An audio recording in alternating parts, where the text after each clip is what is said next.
Hello Jam fans, did you hear about the coffee that cost 1 week's wages per cup?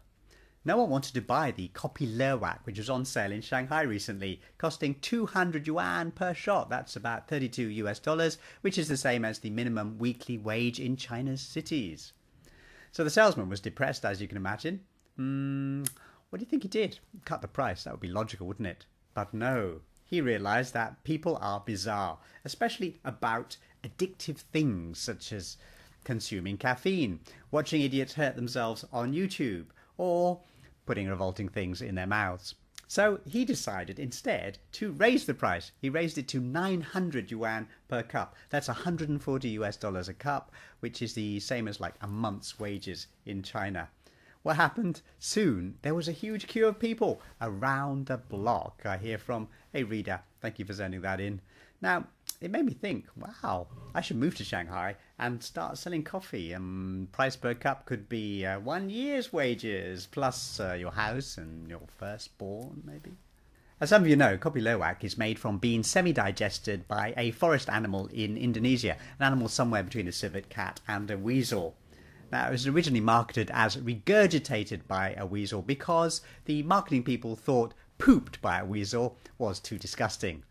As if regurgitated by a weasel wasn't.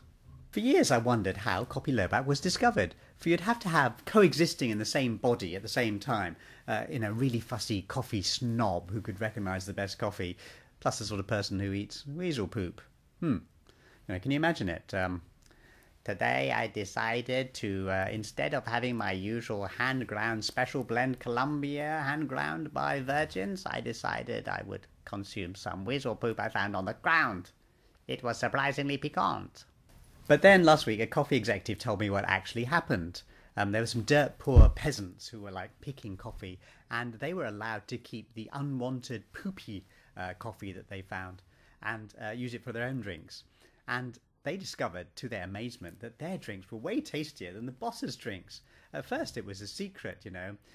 Boss, you enjoy your top-of-the-line Arabica coffee? Well, we'll make do with this poopy stuff over here.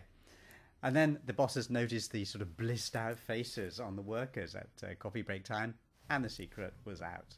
Now, the shock news in the hot drinks trade is that the tea industry is fighting back with their own poopy drinks. Yes, soon to be launched is Panda Poop Tea, to be launched in China. A man named An Yashi is planning to sell this new tea at $80,000 per kilo. Now, why would you pay that much? Well, the tea apparently does all sorts of amazing things, including curing cancer. Now, don't get too excited about that, because pretty much every product in China comes with a little note saying that it cures cancer, including cigarettes. Now, that's not a joke. I've actually seen a packet of cigarettes with a little health sign on it saying, this cures cancer. Now, the only problem is that Mr. An Yashi has not yet grown any of the stuff, but he did tell reporters that he was keeping, quote, 5 tons of panda feces in his house for safekeeping until the spring when the tea bushes grow. Wow, his wife must be a saint. But you know what? I was thinking, why would he need to keep it safe? Is this the sort of thing that people will actually steal in China? I know criminals can be unpredictable, but still, I hear there's a lot of poop in that house. We better organise a heist. Kind of sounds unlikely to me. Besides, these days, people have better things to do, such as watching idiots hurt themselves on YouTube. Talking of which...